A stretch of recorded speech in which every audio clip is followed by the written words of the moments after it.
Sub versus dub, a tale as old as time. An argument that has been plaguing the anime community since the literal dawn of time. Okay, well, maybe not that far back, but this shit has been ripping the community apart for decades. So it is my absolute honor to announce that I, a simple anime YouTuber, is the end-all be-all decision maker who is about to bequeath y'all with the truth. And that truth is, one isn't better than another. It all comes down to personal taste, and y'all need to chill the fuck out and stop judging each other. Sometimes I want to multitask while I'm watching anime. Sometimes I'm just tired and I don't want to read. Sometimes I just like the dub better than the sub because there is no way in hell that I'm watching the Ghost Story sub when this is the dub. Hello, sinner. God, can you go bomb an abortion clinic or something? You just wait. When that wonderful president finishes stacking the Supreme Court, we won't have to. So now that all of that is cleared up, here are my personal favorite dubs of LGBTQ anime. We are going to organize this by genre, and since I have so much to talk about, I've decided to break this down into 3 videos since y'all know I love to yap. Almost too much for these videos, which is why I made an extended director's cut, which is now live on my Patreon, so scan here or click the link in the description. If you missed part 1, it is linked in the description and pinned up here. If you liked today's video, make sure to subscribe and come back next week for part 3. Stick around to the end where I will be addressing the absolute monstrosity that was the Banana Fish and Vinland Saga AI dubs. Cause y'all know it's me and yeah, I got shit to say. So with all that being said, let's get into it. Our first category is music and arts. Rock as a Lady's Modesty is one of my favorite anime of 2025 because it's also certifiably insane. We follow a gaggle of prim and proper high schoolers who attend an elite ladies' academy. Lalisa wasn't born into this world. She entered it when her mother married in, and she is now determined to do everything to become that perfect lady. There's only one problem. See, there's this other girl at school who is the school idol and everything that she wants to become, but when Otoha reveals her secret one day after school that she's actually a rock drummer and asks Lilisa to jam with her, this kicks off a relationship that threatens to destroy everything that Lilisa has carefully built up. After giving up her love of guitar for her new life as a lady, Lilisa dives back into the world of music and starts to find herself in the process. Their relationship, as well as so many others, are insanely Yuri-coded, and I'm sorry, but there is no way that this isn't going to develop into a full-blown GL. But what really sold this anime for me was the insane shit-talking that goes down between Lilisa and Otoha post-jam. See, you have to understand that musicians have a very unique relationship with each other, and sometimes the shit-talking is what helps motivate them to push you closer to become a better musician. Sometimes it is straight up abuse, but in this case, it brings them closer together and helps them find their best selves. It is absolutely batshit, both through the dub and the sub, and it honestly made me laugh so frickin' much. That was lame as hell! Is that really the best you've got? You've got a weak-ass kick drum, and your drumming is the worst shit I've ever heard! Whatever! You cut chords like a dumbass noob! You sound too smooth and boring! You play the guitar like a goddamn wussy! Soggy-ass piece of trash! Please pardon me. That was completely my fault. Who is this? She's so beautiful that she nearly took my breath away. You know, you could have just told me that you were no good at it. Did she just say that I suck? I gave up both the rock and the guitar on that day. But this is my main part. This right here. The only part where I won't let her outshine me. I just merely felt that you weren't taking her performance seriously and got hot under the collar. What? Is she trying to say I'm a half-assed guitar player? You're a pile of garbage! Quit playing the guitar because you're shit at it!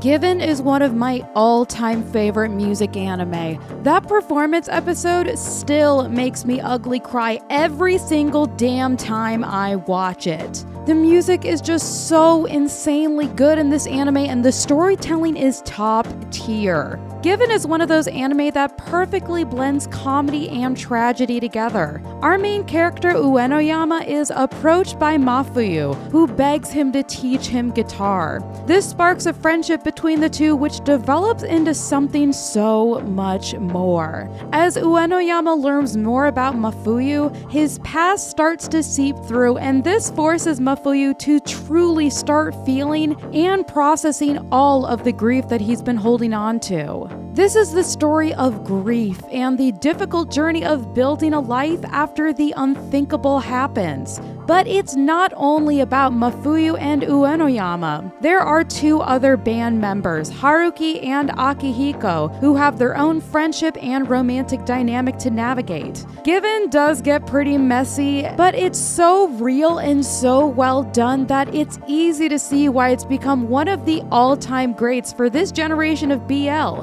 Heads up though, the OVAs are pretty gnarly, and unlike the main series, they feature a lot of SA, so I'd honestly just recommend skipping them. The dub of Given is so much fun though, and features somehow an even more awkward singing bit than in the original sub, and hands down the greatest gay panic scene possibly ever. Holy shit, holy shit, holy shit! Okay, let's all be safe. One of us is trying to let your head actuate, you know what I mean? La la la la. La la la la la. La la la la. Na na na na na. Oh God. Mafuyu scent is everywhere. Oh, I can't take it! I gotta get out of here! Because you like a guy? You think you're only supposed to be into girls or something? It's okay. I used to worry about that stuff too. But it's whatever. I mean, I've been with guys before. Oh, this is so embarrassing! You're saying this now? Don't say this is embarrassing! Because the truth is, I've been trying not to say that this whole time! Are you kidding? You already put your mitts on him? I always thought you'd be a late bloomer. What the hell is that supposed to mean, put my mitts on him? Like, what do you think even happened, you moron? What do I think happened? Do you have any idea what your face looks like right now?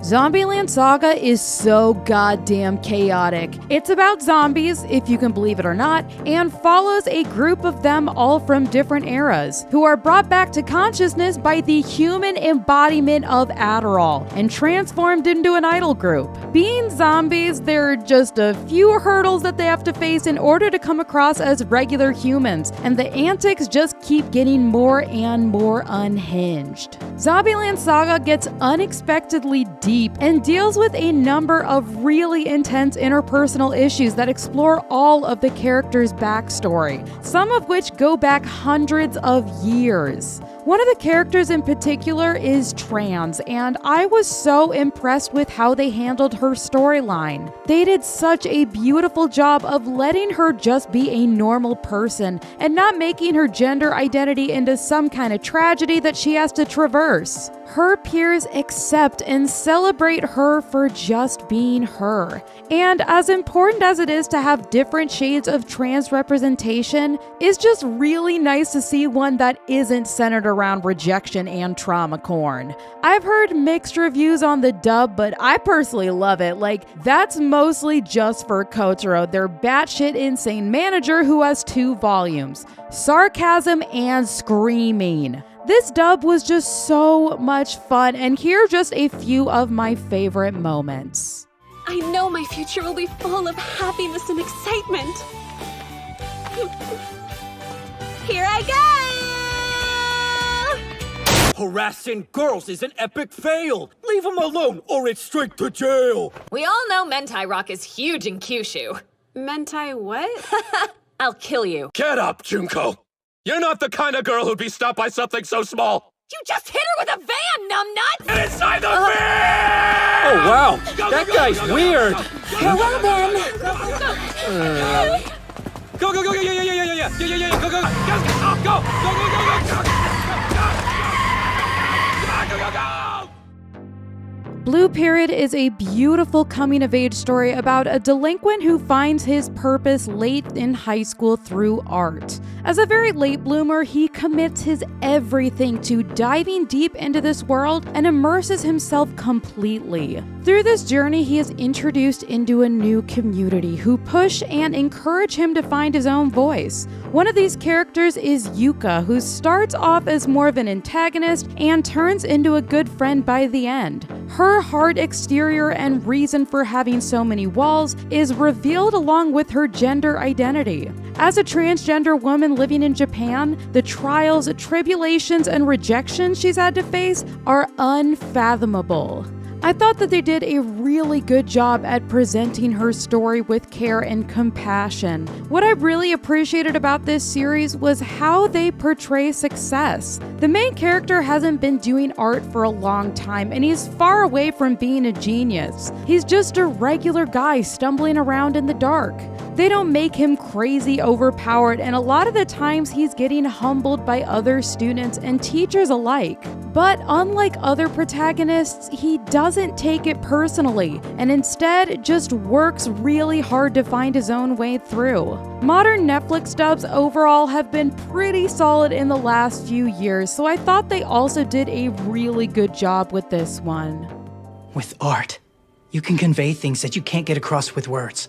Art helps you see so many interesting things.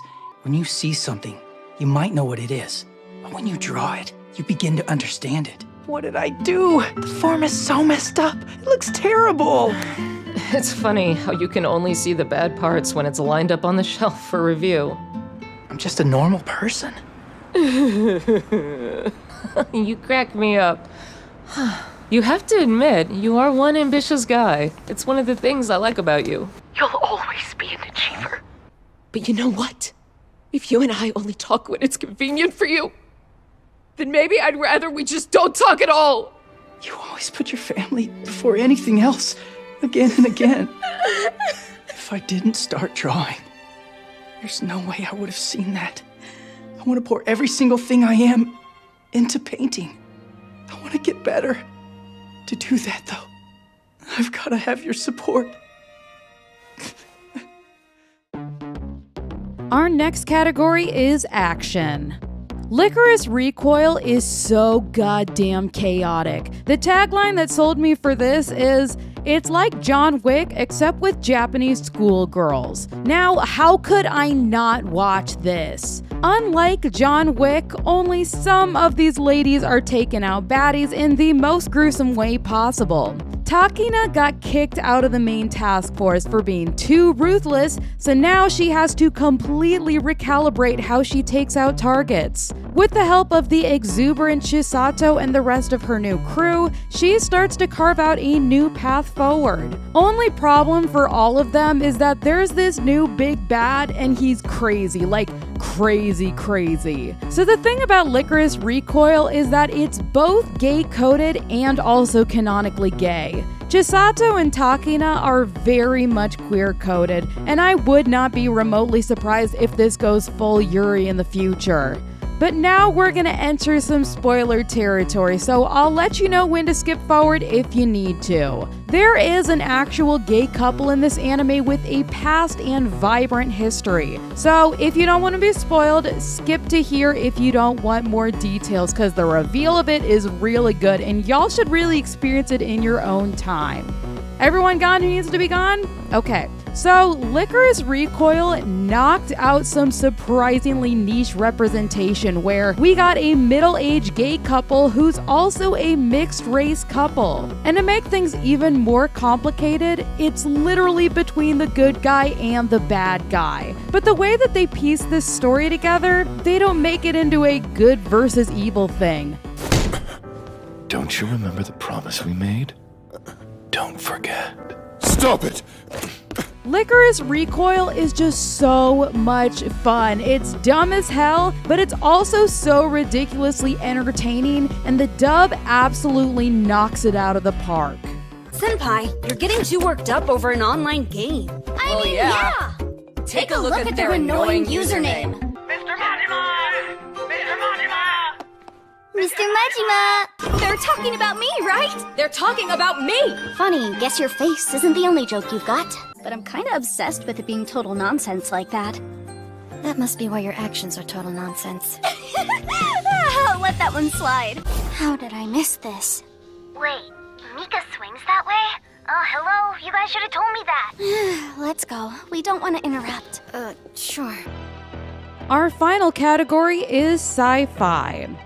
Link Click is my favorite time travel anime of all time. Full stop. Steins Gate who? This puppy beats that overglazed period piece out of the goddamn park. Link Click has a very unique time travel system, and that time travel is only accomplished through a two-man system that requires a photograph. Shang Xiaoshu has the actual ability to go back in time, while Lu Guang downloads all of the information about the past so that he can guide them. The service that they provide allows customers to bring in a photograph so that they can discover secrets from their past. However, in this search, Shang has to be very careful not to actually alter anything. Otherwise, it could create a butterfly effect and up the space-time continuum. Like every single goddamn time travel piece of media ever, even with the best of intentions, shit ends up happening, and when it happens, it happens. The first season is framed as an anthology series as they provide services to a multitude of people. Things start to slowly piece together, and it ends up with a bang. Having to wait years for season 2 after that season 1 ending was absolutely devastating. The second season really kicks into high gear, and the third acts as a simultaneous prequel to season 1 and a setup for the real season 3. Being a Donghua and having to deal with strict Chinese censorship, all of the gay aspects are dialed way down in this, but they are still very much present. And even more so in the dub, where they were able to have a lot more fun with it and just be a lot more open about it. Hey, can I go back for one last meal? No way. That's an abuse of the power. Come on, just this once. I'm starving here, please. I need 'em. I said no. The world inside a photo is the past. Anything you change there will usually warp space and time. With one exception, the timeline is made up of important nodes. You might accidentally alter something before one of these points, but you're in the clear if the critical event still happens. Stop this. You can't save them. They are already dead. Come back now before you make a terrible mistake. Why did you lie to me? Why did you want his mom to die? So that the future wouldn't change. Heavenly Delusion is one of my favorite sci-fi anime ever. It is just so weird and wonderful and so deeply fucked up. It also really dives into the horror elements, and the body horror components that it included were so dark that they made me legitimately nauseous. It also absolutely nails one of my favorite narratives of parallel storylines that come together by the end. The first is that of a post-apocalyptic world 25 years after the Great Disaster. Two teens traverse across destroyed Japan, which still hasn't been able to recover even years later. There's also this whole new addition to the world, and it's deadly and horrifying monsters. So not only are they on this quest to discover lost pieces of their past, but they're also having to dodge truly terrifying monsters. There's also a trans character in this. I don't want to give anything away, but their story was absolutely devastating. Also, major content warning for episode 12 because there is an SA, specifically an R, near the end of the episode, so please proceed with caution. The other storyline follows a high-tech school where kids are protected from the outside world and given every single advantage possible. It is a true safe haven, but there's something off about it. Something dark and deeply disturbing which reshapes how the children interact in the world as a whole. I cannot stress enough how insanely good this first season is. And they also matched it with a top tier dub, so I would highly recommend this one.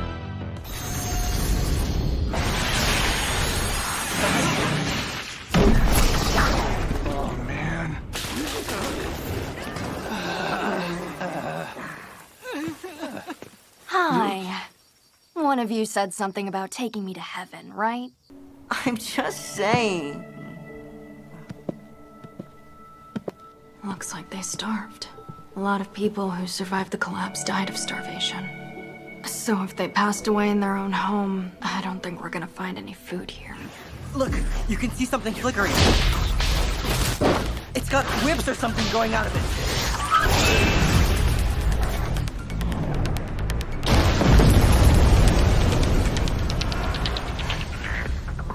Is there an outside? Like beyond this one? As a matter of fact, yes, there is. However, it's a filthy, decrepit world, crawling with monsters. It's hell. Witch from Mercury was my first ever Gundam, and I know, how can this be your first Gundam? You guys have to understand that mecha just isn't really my thing, and hasn't been up until the last few years, so the others just didn't really speak to me. But this puppy is so good that it has convinced me to eventually knock out the rest of Gundam. Witch from Mercury has all of your Gundam staples. A promising future which is quickly met with civil unrest, child soldiers who developed an obscene amount of trauma, and so much space politics that you really shouldn't spend too much time away between episodes, otherwise you're gonna forget everything like I did. In this Gundam timeline, Gundams have been banned by the Federation, and now years later at an elite school, rumors start to spring up that some may have survived. Our main characters are your standard happy teenagers with little care for the problems of the world, and then the problems of the world catch up to them, and oh god, trauma. So much trauma, but also so much gay. Okay, so this is apparently controversial for some reason in a lot of the fandom, including with Bandai. Apparently, they all want to say that this isn't gay, except the main character Suletta is engaged to the other character Mjorn for the bulk of the anime. How is this not gay when bitches literally be getting married? The dub was also really fun on this one and honestly helped me so much because I did not pick up all the info on the first watch, and the dub really helped me fully understand the concepts and the world building. Something my mom taught me. Running gets you one. But if you can move forward, then you gain two. When you run away, you get one by not losing. However, moving forward, whether you win or not, there are two things you gain. Experience and pride. Let's learn how to live in this world together. I know you're scared, but I'll be with you. We don't even have to run. We can figure out the rest later. We should be allowed to live. Would you... Just say it! Sure. I want you to rely on me. Stay with me forever. Right. I will. It's up to me to teach you some discipline. You'd save me a lot of trouble if you just quietly gave yourself over to me. What's wrong with you? Didn't your mother ever teach you manners? You can't act like that! You hear me? The hell did you say? I'm such a klutz. I'm glad you're safe, Miorine. What the? Why are you smiling? Other Side Picnic is one of those anime that grabs you in the very first few minutes of the show. You are thrown face down, ass up into this world complete with weird-ass monsters, absolutely phenomenal world building, and a whole lot of gayness. Somewhere along the way, someone figured out how to access parallel worlds via doors, and now a group of adventurers have decided to explore the unexplored. Except this new world is not human-friendly, and the shit that happens to people if they're caught by a monster is absolutely brutal. And yet, our two main characters decide to keep going back. One is searching for a long-lost friend who disappeared into the ether, and the other keeps finding herself being pulled back in. Despite the growing danger, they keep exploring and shit starts happening. I had a lot of fun with this one, but I do hear that the manga got a lot darker, and even though this puppy did get dark, I always want things to get darker, so I would have loved to see that. The GL Yuri coded moments are 100% there, even if they're not super out in the open about it. The manga is labeled as a Yuri, so maybe it just shows up later on. I originally watched this in the dub, and I really enjoyed my time with it. What would happen if I died here? I wonder how long it would take before anyone noticed. Not like I have any friends who would call and wonder why I'm not answering. I guess the school might eventually be curious why my tuition wasn't being paid. That thing is very dangerous! What is? It's white and wiggly. Don't look, whatever you do!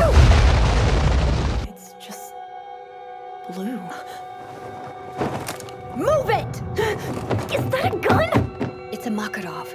Calm down. Just got it. Right, okay.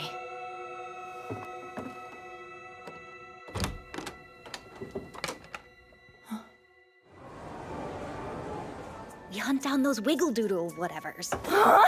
Hunt the wiggle waggles? The ones that make you go insane just by looking at them? You in? I don't know. We could make some sweet, sweet cash together. What makes you think that? Look, a full stock of ammunition.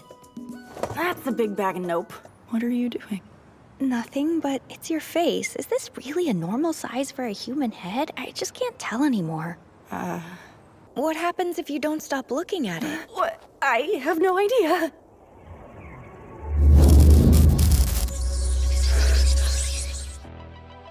Gankutsuou is an anime classic, a criminally underrated anime classic. Dropping in 2004, Gankutsuou is a futuristic sci-fi retelling of The Count of Monte Cristo. And if you know anything about that novel, you understand what a massive shit show this turns into. We follow Albert, a teenage aristocrat who lives in high society Paris, as his life is completely turned upside down, with the introduction of the mysterious Count of Monte Cristo. This journey shakes the aristocracy down to its core and starts to expose the elite for the corruption that has warped and poisoned society. We've got everything here. We've got brutal and unrelenting revenge. We've got eat the rich down with the corporate oligarchs. We've got societal anguish over having to live in the closet. We've got space travel, and we've got this baddie of a trans character who just gets to live with main character energy even though she's only in a handful of episodes.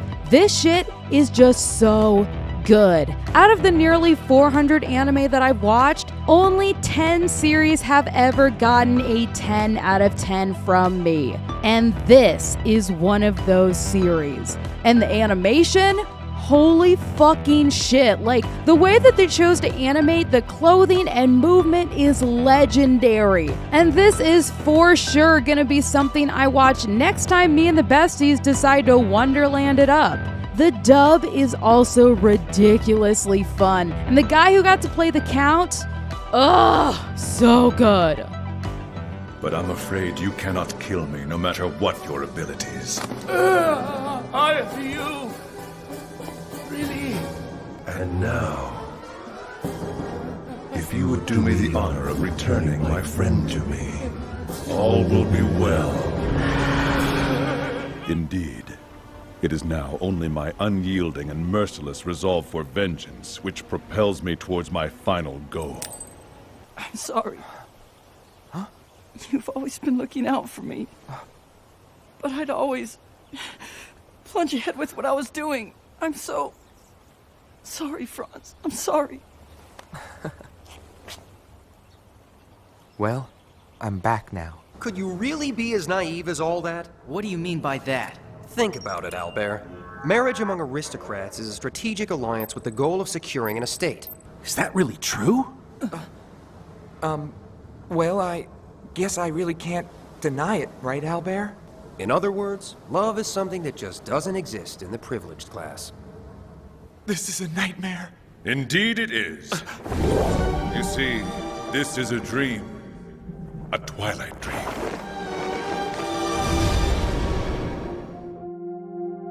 So to wrap things up, these are just a few of my all-time favorite dub anime. There's still one more part to go since I had way too much to say and too many clips to just cram these into only 2 videos. Due to YouTube copyright, I did have to edit the out of these clips, so if you'd like to see the full extended cut, it is now available on my Patreon, which you can scan for here or click in the description. What are your favorite LGBTQ dubs, especially when it comes to music and arts, action, and sci-fi anime? Let me know in the comments below. Next week, we are going to get into part 3, which will cover chaos, comedy, horror, and fantasy LGBTQ anime. So make sure to subscribe and turn on that notification bell so you don't miss it. I've got a couple of personal announcements before we go. The first one is that I have officially released my debut album WISEMIND, which is now streaming on all platforms. Y'all already know my music since it makes up all of the video outros, so if you're into that kind of music or want to just show me some love and check it out, you can click up here or in the description. And the second announcement that I am so excited to tell y'all is that I am going to Japan. I'm gonna be there from January until April. I'm gonna be making anime content for y'all, and I'm even gonna start a second channel to vlog my journey. And I'm gonna be making contacts so I can start getting closer to the actual anime industry. If you'd like to help support me on this trip as I work to get established in Japan, I have set up a GoFundMe which you can scan for here or click in the description.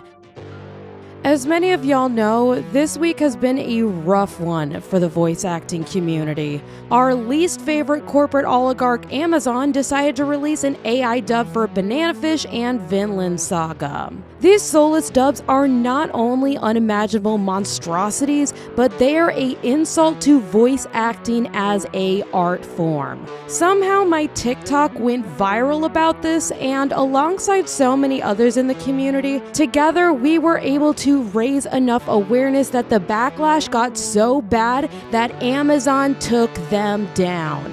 However, they only took down the English dub. The Spanish AI dub is still up, which leaves a bad taste in my mouth and feels very microaggressive if we're being honest. Having AI dubs might seem harmless right now because they're so laughably bad. What are we gonna do when the technology catches up? And these dubs are the same, if not better quality than real-life voice acting. What are we gonna do when all of our favorite voice actors can no longer find work because corporations have decided to go the cheaper route and the audience can't tell the difference anyway, so why bother? By the time that it's taken over, it will be too late to change anything because this will become industry standard. But how did these dubs even work in the first place? These AI dubs are trained using real voice acting performances. Now I've got a lot of questions because are these voice actors getting compensated? I seriously doubt it. Did they consent to having their likeness used without their permission? I also seriously doubt that. And if they did, I doubt that they understood the long-term ramifications it would have on the anime industry as a whole. We have such a small window where we can let our voices be heard and have them be taken seriously. We are already pushing the point of no return because once this becomes industry standard, say goodbye to voice acting. So, what can we do? The most effective way is to cancel our Amazon subscriptions and really make their pockets hurt. A lot of y'all want to watch the dub to see just how bad it is, but I cannot urge you enough to not watch the dub. The more watches that it accrues, the more that Amazon thinks that, oh, this is working, people like it. If you need to see clips of it, there are plenty on TikTok and YouTube. We can also continue to use our platforms to call out Amazon and demand that they take down the dubs, and refrain from using AI dubbing in the future. We can support voice actor unions and other organizations who are working tirelessly around the clock to fight back against this.